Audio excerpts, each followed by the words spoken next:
For 5 years, the Alpha King never touched her, until one night he finally begs to claim his wife. A Luna's Romance audiobooks, original story. Opening hello, my lovely listeners.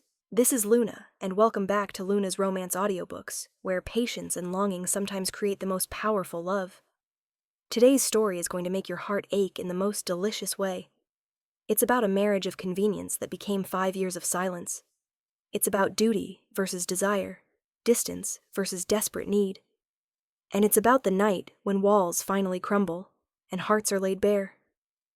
This is For 5 years, the Alpha King never touched her, until one night he finally begs to claim his wife. So settle in, maybe grab something cold because this one gets heated, and let me tell you about a king who built walls around his heart, and the queen who finally broke through them. Let's begin. Prologue. 5 years ago. The wedding was beautiful. That's what everyone said anyway. I stood at the altar in a dress of white silk and diamonds, watching my soon-to-be husband's face remain completely impassive as I walked toward him. King Damon Ashford, Alpha of the Northern Kingdom. The most powerful wolf in 5 territories, and completely, utterly indifferent to me. We'd met exactly 3 times before this moment. Once when our parents arranged the marriage alliance, once for the formal betrothal, and once for a brief, awkward dinner where he'd barely spoken 10 words. Now we were getting married. Not for love, not even for a tentative affection, for politics, for peace, for the alliance our kingdoms desperately needed. Do you, Selene Moreau, take Damon Ashford as your mate and husband? I looked at the man beside me, tall, powerfully built, with dark hair and eyes like burnished gold. Devastatingly handsome, in a cold, remote way, and completely closed off. I do, I said quietly. And do you, Damon Ashford, take Selene Moreau as your mate and wife? A pause, long enough that whispers started among the guests. Then, I do. His voice was deep and emotionless. The officiant pronounced us married. Damon turned to me, his expression unreadable. Custom dictated he should kiss me. Instead, he simply nodded once and turned away. No kiss, no smile, no warmth, just nothing. The reception was torture. We sat at the head table, not touching, barely speaking. Guests congratulated us, wished us happiness, made the usual jokes about wedding nights. Damon's jaw grew tighter with each comment. When we finally retired to the royal chambers, his chambers now, technically mine too, I didn't know what to expect. You'll stay in the room next door, Damon said without preamble. This connects through here. He showed me a door I hadn't noticed.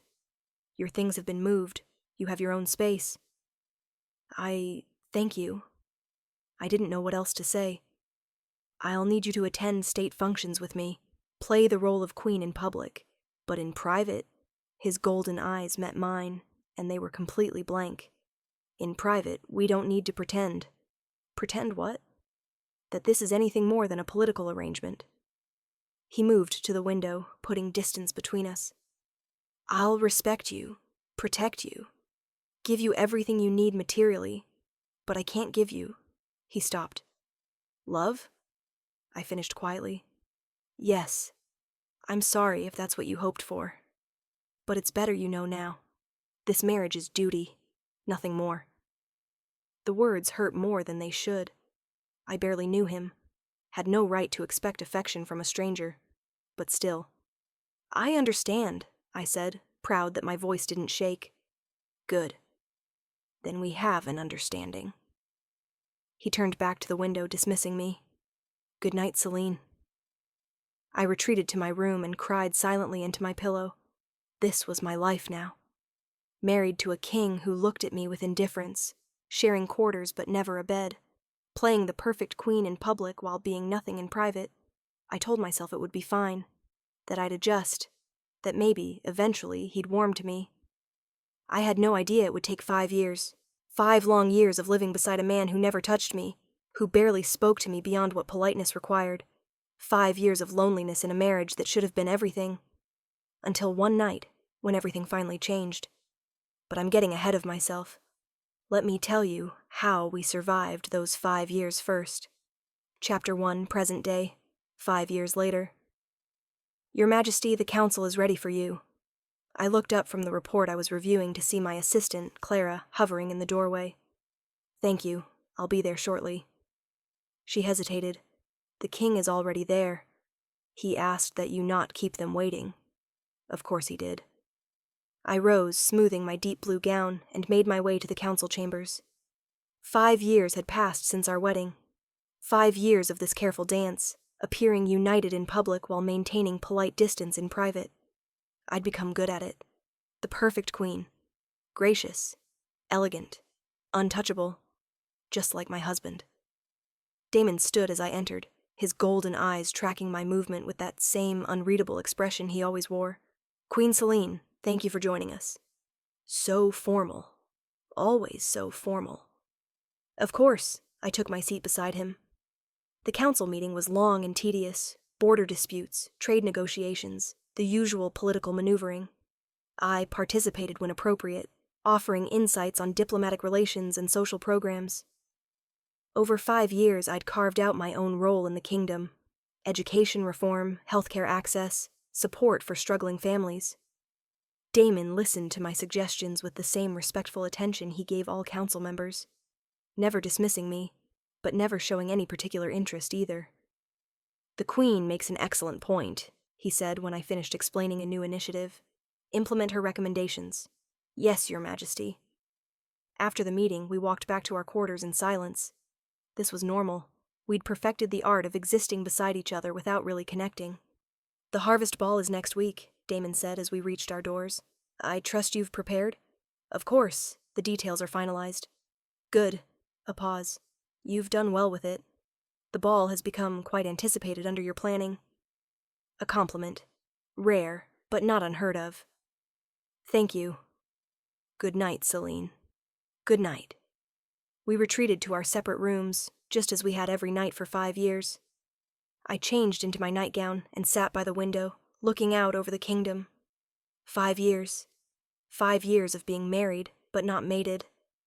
Of sharing quarters, but never intimacy. Of polite respect, but no affection.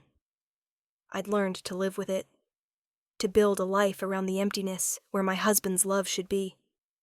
I had my work. My causes, the respect of the kingdom. It should be enough. So why did my chest ache every time Damon looked through me like I was furniture? A sound from his room made me turn. Through the connecting door, I could hear him moving around, getting ready for bed. So close. Just through one door. But he might as well be on the other side of the kingdom for all the distance between us. I turned back to the window and tried not to think about what it would be like if he actually wanted me. If those golden eyes ever looked at me with heat instead of indifference. If those hands ever touched me with desire instead of careful avoidance. If this marriage was real instead of just a political arrangement. But wanting things I couldn't have was pointless. I'd learned that lesson well over the past 5 years. The harvest ball arrived in a flurry of preparation. I spent days ensuring every detail was perfect. Decorations, music, menu, guest list.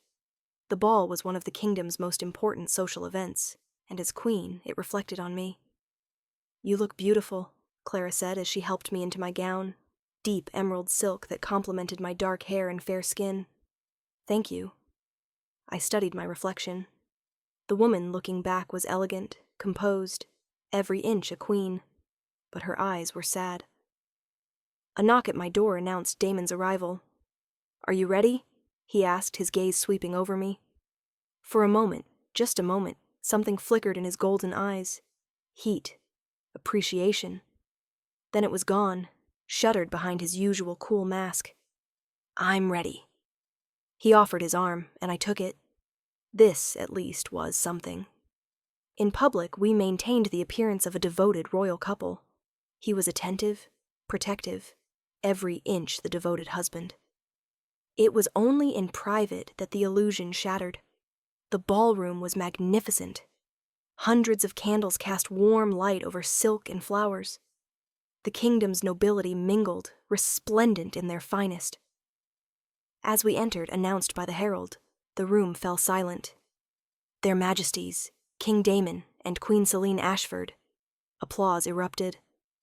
Damon led me to the center of the room for the opening dance, another requirement of our public facade. His hand settled on my waist, warm through the silk. His other hand took mine. We'd done this dozens of times, dancing together without actually being close.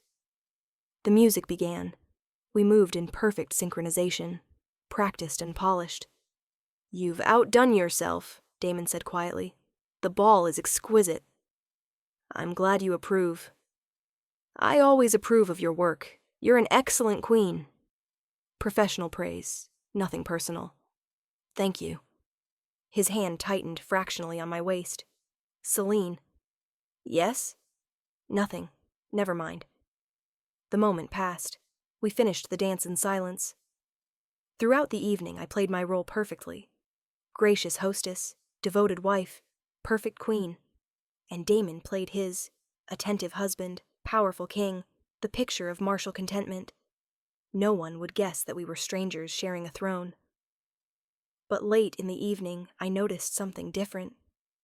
Damon's eyes kept finding me across the room, tracking my movements with an intensity I'd never seen before. When a visiting duke asked me to dance, Damon's jaw clenched. When the duke's hand settled too low on my back, Damon was there instantly. "Forgive me, Duke Castellan, but I must steal my wife for this dance." His voice was cordial, but there was steel underneath. The duke bowed and retreated.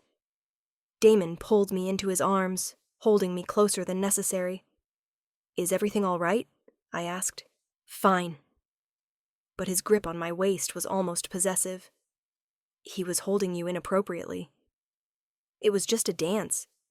You're my wife. No one touches you like that." My breath caught.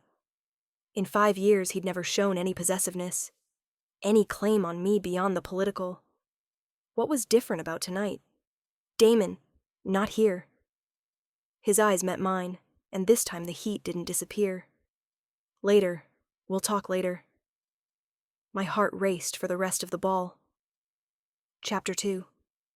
After the ball finally ended and the last guests departed, I returned to my chambers, my mind spinning. What had changed? Why had Damon looked at me like that? Like he actually saw me for the first time in 5 years? I changed into my nightgown, trying to calm my racing heart. A knock at the connecting door made me jump. "Selene? May I come in?" Damon. At my door. Late at night. In 5 years, he'd never come to my room after we'd said goodnight. "Yes," I called, my voice steadier than I felt. He entered, still in his formal wear, though he'd removed his jacket and loosened his collar, and he looked different, agitated. The cool mask cracked. "We need to talk," he said. "All right."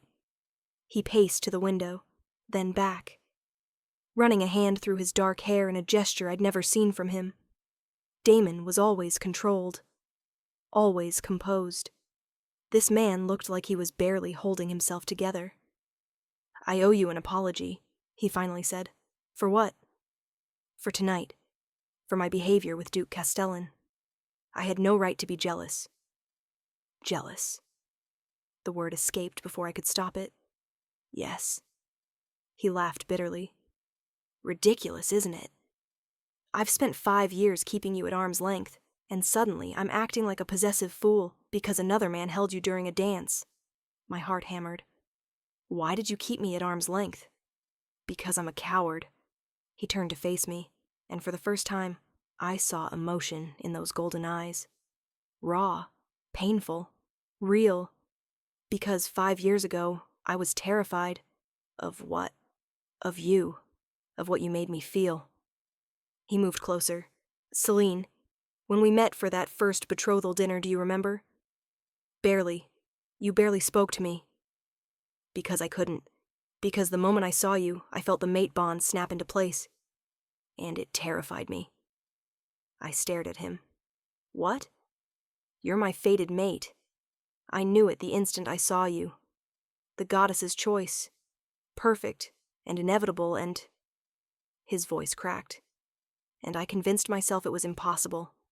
that it was just the pressure of the arranged marriage making me imagine things. You felt the bond? For 5 years you felt it, and you never... I was a coward, he repeated. My parents had a political marriage. Loveless, cold. They barely tolerated each other. I watched them destroy each other with their distance and indifference. And I swore I'd never... He stopped. I thought if I didn't let myself love you, we couldn't end up like them. So you chose to make us like them anyway. The words came out harsher than I intended. You chose the cold distance you were trying to avoid. I know, I'm an idiot. He took another step closer, but tonight, watching you shine at that ball, seeing another man's hands on you, I couldn't do it anymore. Couldn't keep pretending you don't affect me. How do I affect you? You consume me. His voice was raw.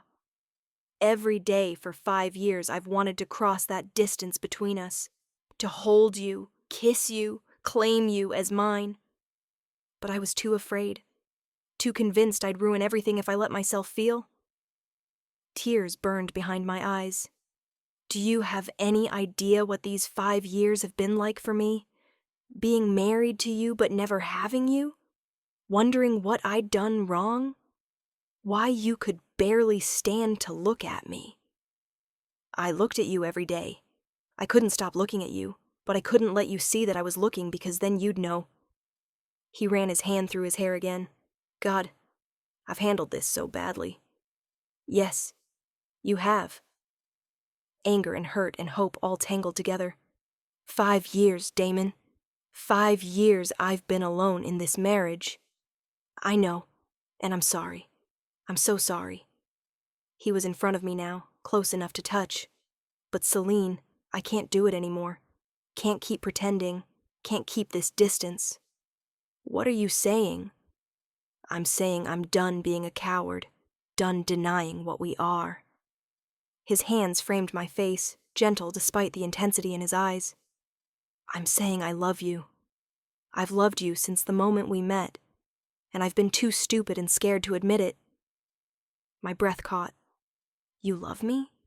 Desperately, completely, with everything I am. His forehead rested against mine. And I'm begging you, please give me another chance. Let me prove I can be the husband you deserve, the mate you should have had from the beginning.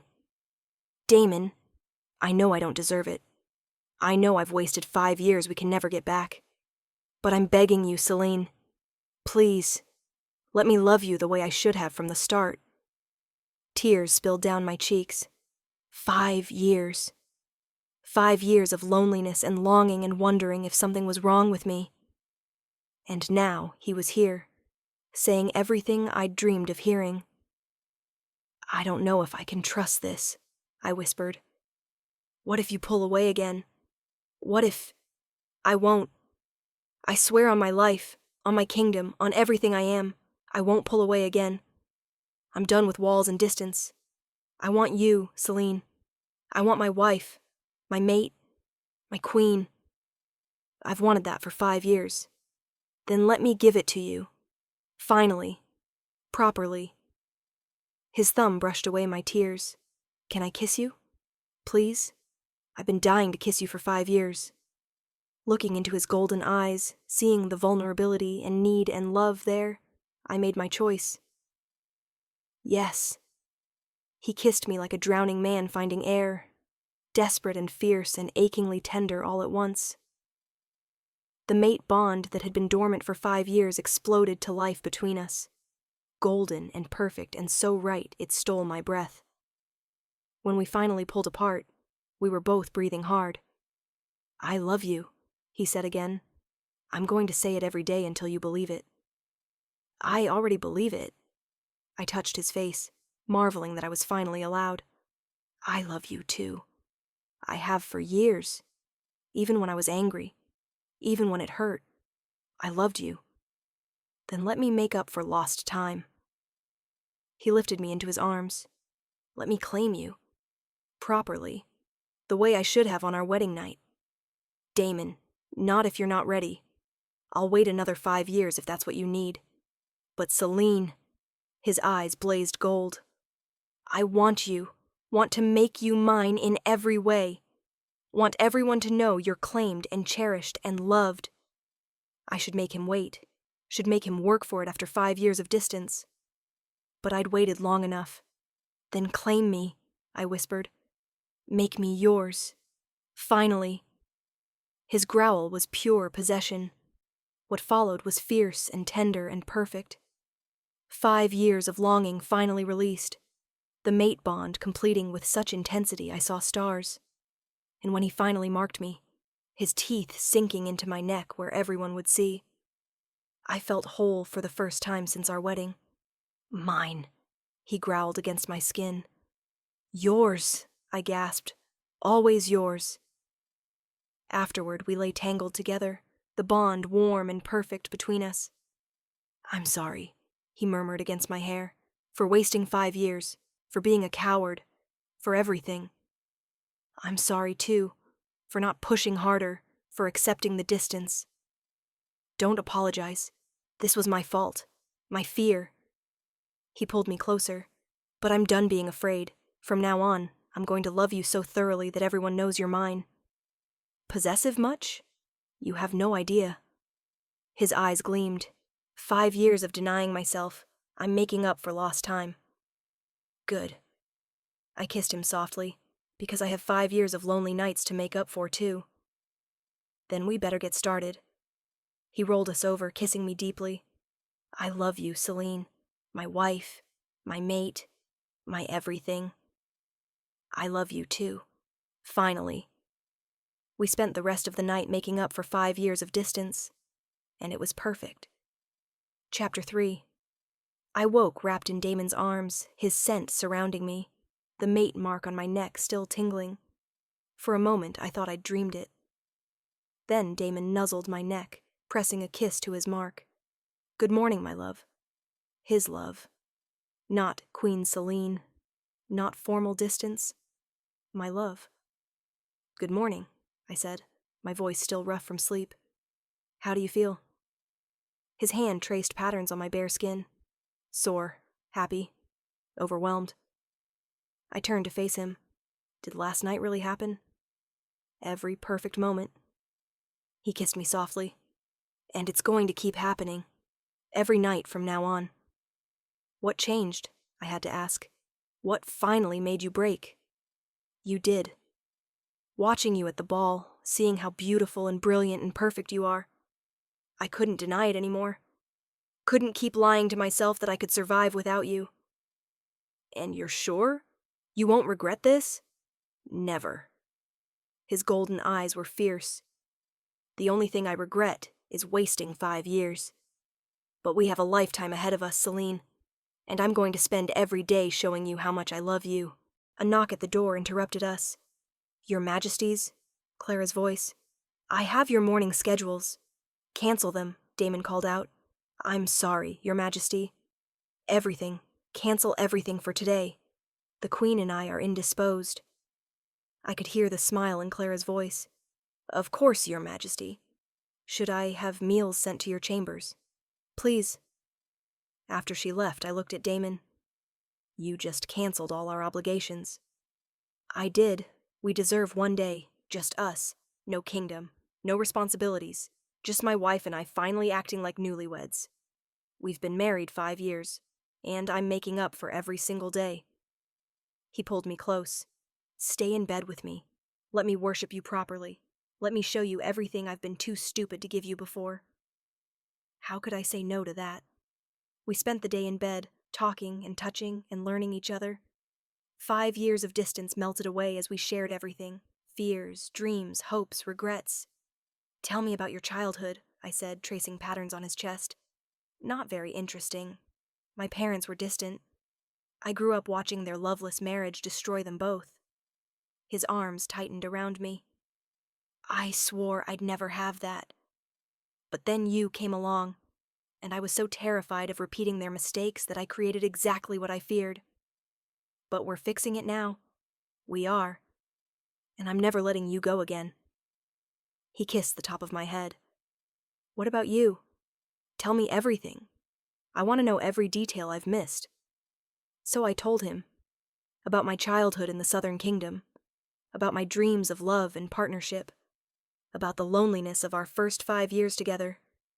"I used to listen to you moving around in the next room," I admitted. "So close, but unreachable. It hurt. I did the same. Wanted so badly to go to you. But I was too afraid. We wasted so much time. Then let's not waste any more." He rolled us over, settling between my thighs. "Let me love you again. And again, until we've made up for every lonely night." I pulled him down for a kiss. "I'm going to hold you to that promise." "Please do."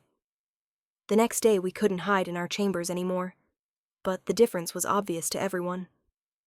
Damon's hand stayed at my waist as we walked to the council meeting.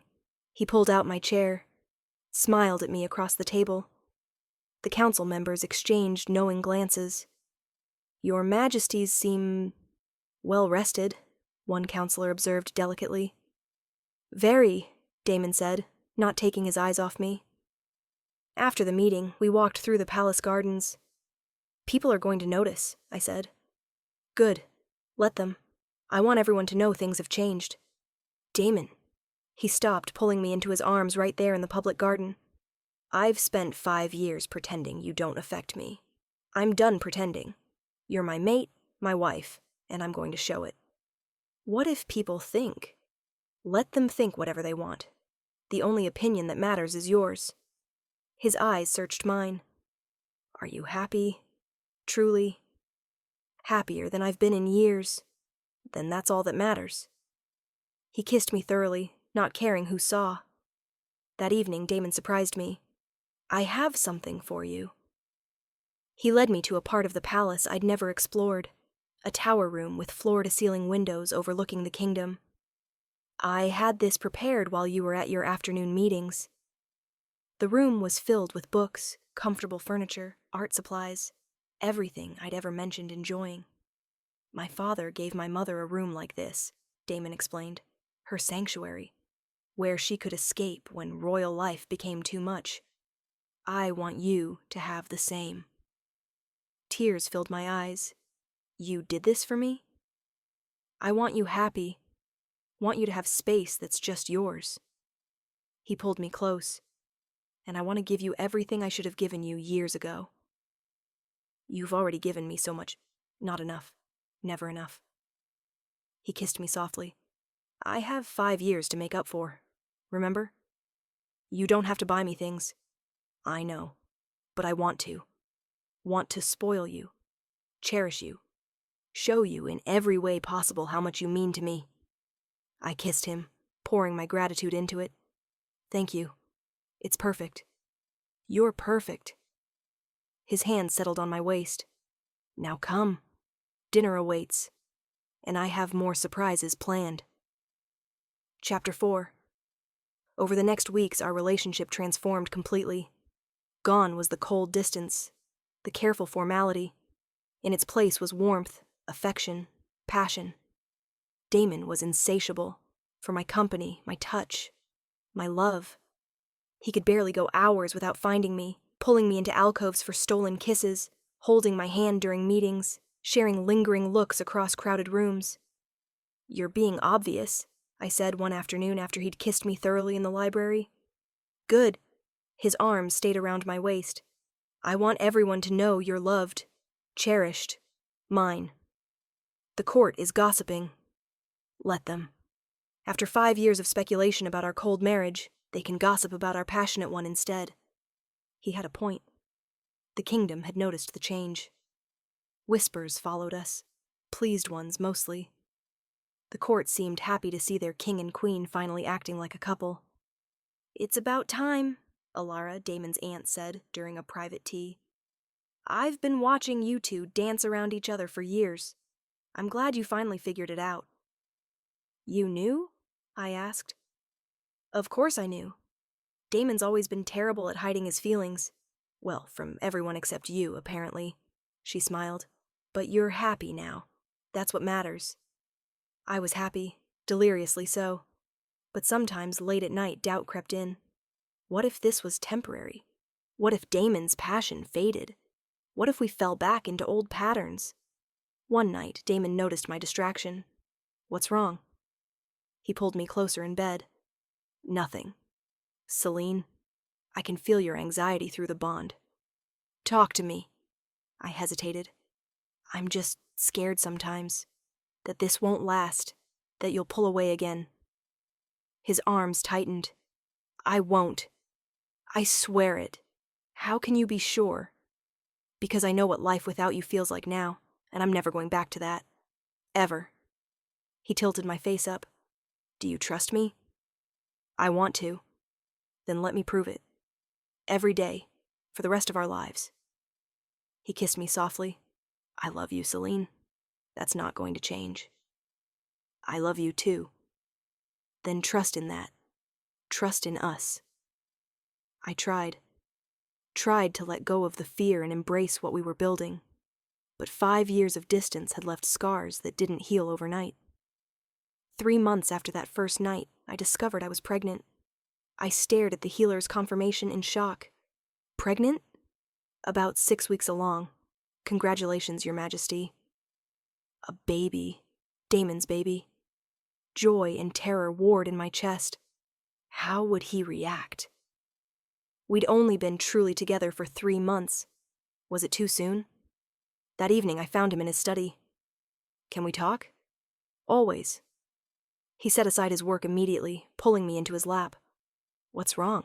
You look pale. I'm pregnant. He went very still. What? 6 weeks along. The healer confirmed it today. I searched his face anxiously. I know it's fast. We've only been together. We've been together 5 years, he interrupted. We're just finally acting like it. And Selene, his eyes blazed gold. A baby. Our baby. You're giving me a child. Are you happy? Happy. He laughed, the sound pure joy. I'm ecstatic, terrified, overwhelmed, but mostly just... He kissed me deeply. So grateful, so in love with you. Relief flooded through me. I was worried you'd think it was too soon. It's not too soon. It's perfect timing. His hand settled on my still flat stomach. We're having a baby. We are. I'm going to be a father. Wonder filled his voice. You're going to be a mother. Are you ready for that? Not even a little bit, he grinned. But we'll figure it out together. Like everything else. That night he held me close, his hand protective over my stomach. I'm going to be better than my father, he murmured. Our child will grow up knowing they're loved, wanted, cherished. They will, because they have you as their father, and you as their mother. They're the luckiest child in the kingdom. I fell asleep, feeling safe and loved and hopeful. Chapter 5. The pregnancy announcement was met with kingdom-wide celebration. After 5 years of waiting, the kingdom finally had an heir on the way. About time, the council said, beaming. Damon's protectiveness reached new heights. You should rest more, he said constantly. I'm pregnant, not fragile. You're carrying my child. You're the most precious thing in the kingdom. He insisted I cut back my schedule. Hired additional staff to handle my duties. Hovered constantly. Damon, I love you, but you're driving me crazy, I finally said. I'm just trying to take care of you. I know, but I need space to breathe. I took his hand. I'm fine. The baby's fine. You don't need to wrap me in cotton. I know. He ran his hand through his hair. I'm terrified something will go wrong. That I'll lose you. You won't lose me. You don't know that. Childbirth can be dangerous. Hey, I framed his face. Look at me. I'm strong, healthy, and I have the best healers in the kingdom. We're going to be fine. Promise me. I promise to do everything I can to stay safe. The rest is in the goddess's hands. He pulled me close, holding me like I might disappear. I can't lose you, Selene. Not now. Not when I've finally got you. You're not going to lose me. I'm not going anywhere.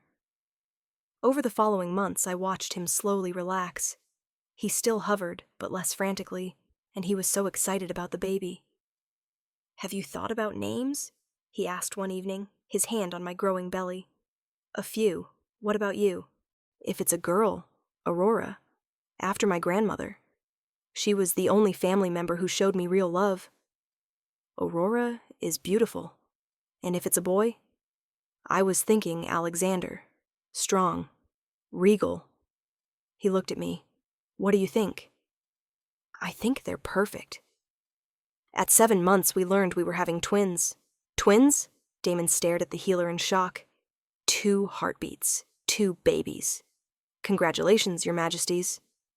I laughed at his expression. "Surprise." 2. We're having 2 babies. Apparently twins run in my family. My mother was a twin. "Why didn't you mention this before?" "I didn't know it mattered." I was still laughing. That night, he lay with his hands on my belly, talking to our children. "Hello, both of you. I'm your papa, and I'm already so in love with you. Your mama is the strongest, bravest person I know. You're so lucky to have her." "Stop. You'll make me cry. Again." I wiped at my eyes. Hormones are making me emotional. "I love your emotions. I love everything about you." He kissed my belly gently. 2 babies. A boy and a girl, maybe. Or 2 boys? 2 girls? We'll find out soon enough.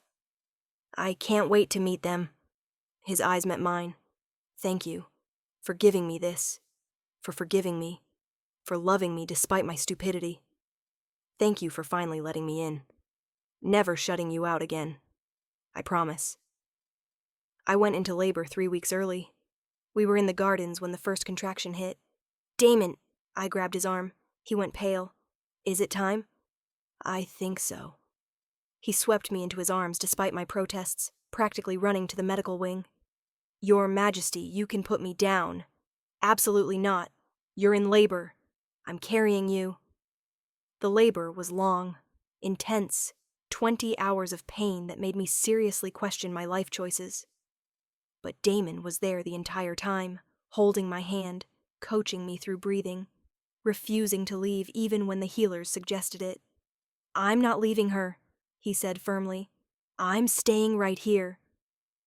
Finally, the head healer said it was time to push. 30 minutes later, our first baby was born. "It's a boy," the healer announced, placing the crying bundle on my chest. I looked down at my son, dark hair like his father, golden eyes, absolutely perfect.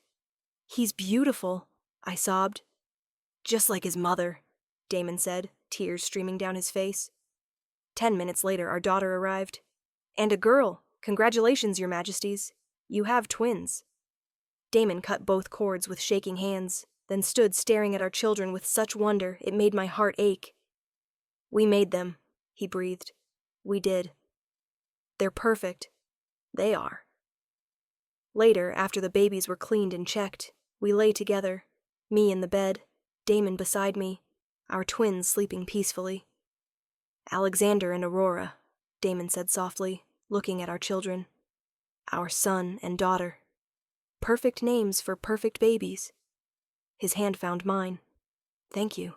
For them. For everything. For not giving up on me. Thank you for finally letting me love you. I've loved you from the beginning. I was just too much of a coward to show it." He kissed me softly. "Never again. From now on, I'm going to make sure you never doubt how much I love you. I believe you.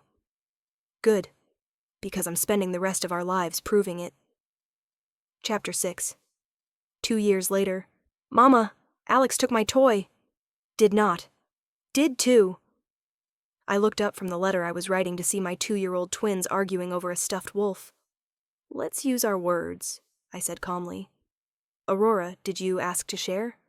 My daughter, already showing signs of her father's stubbornness, crossed her arms. "He doesn't share." "Did you ask nicely?" "No." "And Alexander, did you take without permission?" My son's golden eyes filled with tears. "I wanted to play." "I know, sweetheart, but we ask first." I knelt to their level. How about you both play together? Fine, Aurora grumbled. Crisis averted, I returned to my letter. 2 years since the twins were born. 2 years of chaos and joy and love. And Damon had been true to his word. Not once had he pulled away. Not once had he retreated behind walls. If anything, he was almost too attentive. You're spoiling them, I said one evening, as he built an elaborate tower with the twins. That's my right as their father. He grinned. Besides, they're perfect. How can I not spoil them? They're going to be terrors. They're going to be strong, confident, loved. His eyes met mine. Everything we didn't have growing up.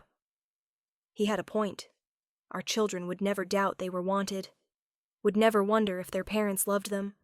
That night, after the twins were in bed, Damon found me in my sanctuary, the tower room he'd given me. There you are. He pulled me into his arms. I've been looking for you. I needed some quiet time. The twins were particularly energetic today. They get that from you. They get everything from you, the stubbornness, the golden eyes. The intelligence and kindness are all you. He nuzzled my neck. How are you feeling? Tired, happy, grateful. Good, because I have something to tell you. His tone made me pull back. What's wrong? Nothing's wrong. It's just... He took a breath. I've been thinking about those 5 years, the ones we wasted. My stomach dropped. Damon, and I realize we can never get them back. But I want to make new memories, better ones. He took my hand. I want to renew our vows. Do the wedding properly this time, with love instead of duty. Tears filled my eyes. You want to marry me again? I want to marry you right. Want to stand before the kingdom and declare my love. Want to give you the wedding you deserved the first time. His eyes were intense. Will you marry me, Selene? Again? Properly this time? Yes, I breathed. Yes, absolutely yes. He kissed me deeply, then pulled out a box. Inside was a ring, beautiful and intricate, nothing like the simple band from our first wedding. This was my grandmother's. The one who showed me love was possible. I want you to have it. Damon, it's beautiful. He slipped it onto my finger. So are you, and I'm going to spend every day proving I deserve you. You already prove it, every single day. The second wedding was everything the first wasn't. Held in the palace gardens on a perfect spring day, intimate, just close family and friends, full of love instead of political calculation. I wore a dress I'd chosen myself, soft blue silk that flowed like water. Damon wore traditional formal wear, but his eyes never left me as I walked toward him. You're beautiful, he said as I reached him. You're biased. Absolutely, and I don't care. He took my hands. 7 years ago, we stood here and said vows we didn't mean. Today, I want to say them properly. The officiant smiled. King Damon, please share your vows. Damon's eyes held mine. Selene, 7 years ago I was a coward. I let fear control me. I pushed you away when I should have pulled you close. But you were patient, kind, forgiving. You gave me a second chance I didn't deserve. Today I vow to never waste another moment. To love you openly. To cherish you always. To be the husband you deserved from the beginning. Tears streamed down my face. Queen Selene, your vows? I took a shaky breath. Damon, for 5 years I thought I wasn't enough. That I'd done something wrong. That you'd never love me. But you taught me that sometimes love takes time. That healing requires patience. That we all deserve grace for our mistakes. Today, I vow to keep loving you. To keep choosing you. To keep building this beautiful life we've created together. Then by the power vested in me, I pronounce you husband and wife. Again. The officiant beamed. You may kiss your bride. Damon pulled me into his arms and kissed me thoroughly, not caring that everyone was watching. Mine, he murmured against my lips. Yours, I agreed. Always yours. The celebration afterward was joyful and intimate. Our children ran around with their cousins. Friends toasted our love. Family embraced us. "Finally," Alara said, hugging us both. "7 years and you finally figured it out properly." "Better late than never," Damon said, grinning. That night, alone in our chambers, Damon held me close. "Thank you," he said. "For what?" "For marrying me. Again, for forgiving me. For loving me despite everything. Thank you for finally letting me in. Never shutting you out again. Ever." He kissed me deeply. "I love you, Selene. More than I thought possible." "I love you too. Even when you were being impossible." "Especially when I was being impossible," he corrected. "Because you saw through the walls. Saw me when I was trying to hide. I always saw you. I just had to wait for you to see me back. I see you now, and I'm never looking away." Chapter 7. 3 years later, 10 years of marriage, 5 years of true partnership. We'd built something beautiful. Our kingdom thrived under joint rule, Damon's strength balanced by my compassion. The twins were 5 now, showing early signs of their alpha heritage. And I was pregnant again. Another one? Damon's eyes went wide when I told him, apparently due in 7 months. He swept me into his arms, spinning me around. "Another baby. This is wonderful." "You're not worried? We already have our hands full with the twins. We'll manage. We always do. Together." He settled his hands on my belly. "Hello, little one. I'm your papa, and I already love you so much." The twins were fascinated by my growing belly. "Is the baby growing in there?" Aurora asked, pressing her ear to my stomach. "Yes, sweetheart." "When will they come out?" "In a few more months." "That's forever," Alexander complained. "It'll go faster than you think." But the pregnancy was harder this time. More exhaustion. More sickness. Damon worried constantly. "You should rest more," he said for the 1,000th time. "I'm fine." "You look tired." "I'm growing a baby. I'm supposed to be tired." I kissed his worried face. "Stop panicking. I'm fine. The baby's fine." "Promise me you'll tell me if something feels wrong." "I promise." At 8 months, I went into early labor. Damon was in a council meeting when it happened. I sent word, and he arrived within minutes, practically bursting through the door. "I'm here. I'm here." He took my hand. "How long have you been in labor?" "About an hour. It's progressing fast." "Too fast. Is that normal?" "Third babies often come faster," the healer assured him. "Everything is fine, Your Majesty." But Damon stayed anxious throughout, holding my hand, coaching me through contractions. 4 hours later, our son was born. "Another boy," the healer announced, "and he's perfect." I looked down at our newest addition. Lighter hair than the twins, but the same golden eyes. "Hello, little one," I whispered. Damon was crying openly. 3 children. We have 3 perfect children. We do. Later, with our son sleeping peacefully, Damon held my hand. What should we name him? I was thinking, Orion, after the constellation. Orion Ashford. He tested the name. It's perfect. Just like him. Just like all our children. Just like their father. Their mother is the perfect one. He kissed me softly. "Thank you. For this. For them. For everything. Thank you for being the husband and father I always dreamed of. I'm just sorry it took me so long to figure it out. We got there eventually. That's what matters." Chapter 8. 5 years later, 15 years of marriage, 10 years of true love. I stood in the palace gardens watching Damon play with our children, Aurora and Alexander, now 10, and Orion, 5. They were laughing, running around, begging their father to shift so they could ride him. "Please, Papa, please." Orion tugged on his hand. All right, all right."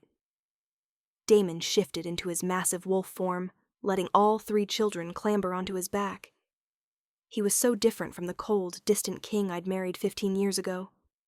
Now he was warm, open, loving, everything I'd dreamed of and more.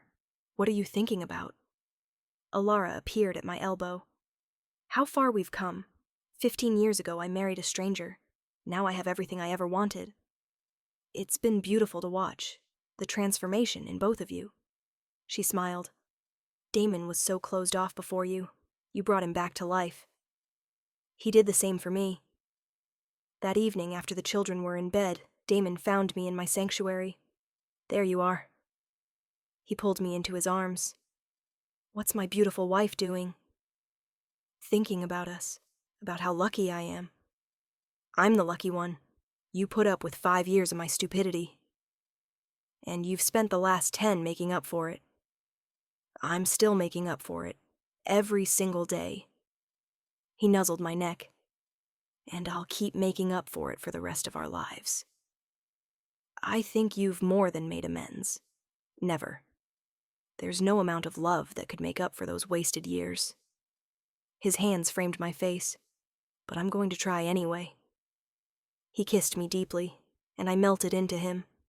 After all these years, he still made my heart race. I love you, I whispered against his lips. I love you too. More every day. He pulled back to look at me. Want to hear something? Always. I was going through old documents today, found our original marriage contract, the one our parents signed.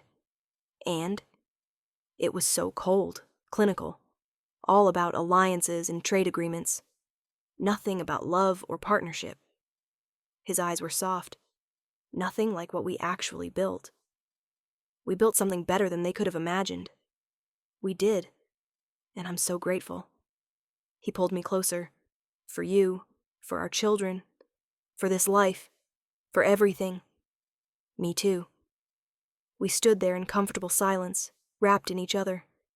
15 years, 5 years of distance, 10 years of love, and a lifetime ahead of us. Thank you, Damon said softly. For what? For not giving up on me. For waiting. For loving me even when I didn't deserve it. You always deserved it. You just needed time to see it. I see it now, and I'm never taking it for granted again. He kissed me again, and I felt the bond between us, stronger than ever, golden and perfect and unbreakable. We'd wasted 5 years, but we'd built something beautiful from the ashes of that distance, and I wouldn't change a single moment of our journey, because it led us here, together, finally, forever. Epilogue 20 years later. The anniversary ball celebrating 35 years of marriage was spectacular. Our children had grown. Aurora and Alexander were 25, both serving in the kingdom's leadership. Orion was 20, studying diplomacy. And we'd added 2 more to the family over the years, twin daughters born 5 years ago. Mama, the twins are fighting again, Aurora called. Why am I not surprised? I said to Damon. Because they take after their mother? He grinned. They take after their father. Stubborn as mountains, both of them. We separated the 10-year-old twins, Luna and Stella, who were arguing over a ribbon. Use your words, I said for the 1000th time in my life as a mother. Damon pulled me close as we watched our children, all 5 of them, interact. Can you believe it's been 35 years? He asked. Feels like longer. Feels like yesterday. I leaned into him. I can barely remember that cold distance anymore. I remember it. I remember every day I wasted. His arms tightened. But I also remember every day since. And those have been the best days of my life. Mine too. The ball that evening was magnificent. Friends, family, kingdom members, all celebrating our marriage. Look at them, Alara said, gesturing to Damon and me. Still so in love after all these years. Finally figured it out, I said. Better late than never. She smiled. You've built something beautiful. Both of you. As Damon and I danced the opening dance, I looked into his golden eyes and saw everything we'd overcome. 5 years of distance, 10 years of healing, 20 years of deep, abiding love. "What are you thinking?" he asked.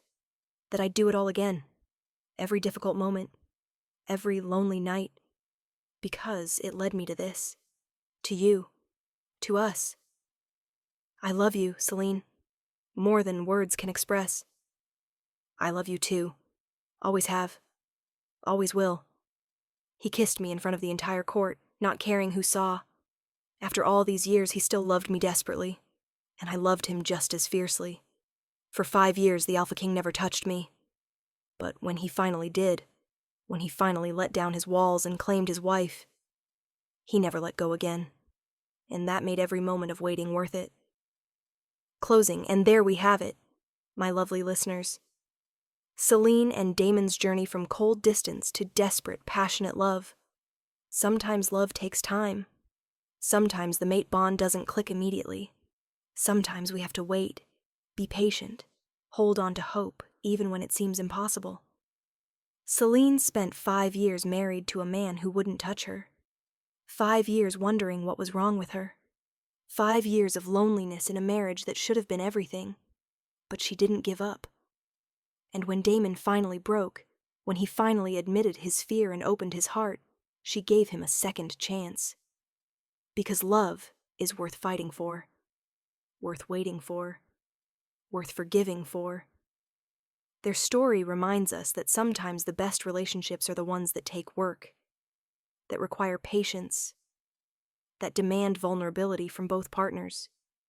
Damon wasted 5 years hiding behind walls, but he spent the next 30 proving that love, when it finally breaks through, is worth every moment of waiting. If you loved Selene and Damon's story, please hit that like button and leave a comment. What was your favorite moment? The ball confrontation? The first night together? That beautiful epilogue with their 5 children? I want to hear from you. And here's a tantalizing preview of our next tale. Forced to marry the cold Duke, he never smiled until he saw me in my wedding dress. Oh yes, darlings. We're diving into another forced proximity romance with an ice-cold noble who's about to melt for his bride. Until then, this is Luna, reminding you that good things come to those who wait, and sometimes the best love stories are the ones that take time to unfold. Sweet dreams and patient loving, my loves.